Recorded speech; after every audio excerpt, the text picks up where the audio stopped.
Hey everyone, welcome to ComfyPixels.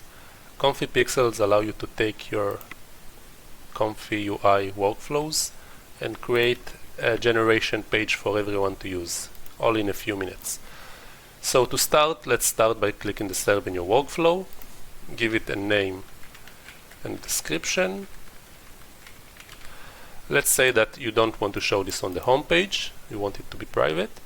And let's add an argument for when the user wants to add a negative parameters. Let's create a workflow, and this is the manage workflow web page. You should keep this link, otherwise you will lose it.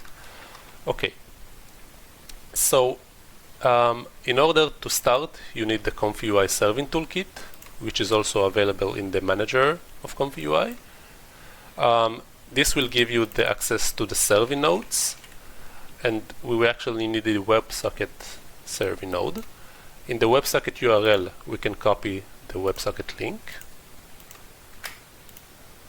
The serving config will give us the ability to get the prompt itself, and also we want the negative argument that we have. We can connect those into the clip.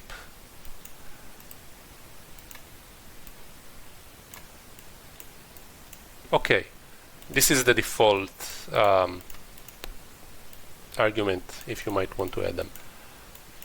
Okay, so after connecting the inputs, let's also add the ability to serve an output. Everything looks good.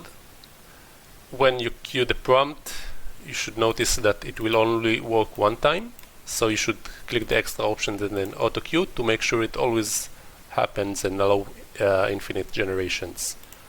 Let's start with only one generation. Let's queue the prompt. It will load the model. Okay, now it's green on the WebSocket serving. This means that it is listening.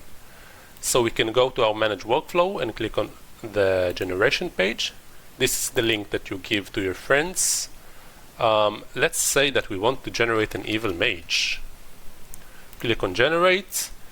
This will go and generate your evil mage, and then it will return the image back to here. Then the user can right click and download, or you can open it and see it here.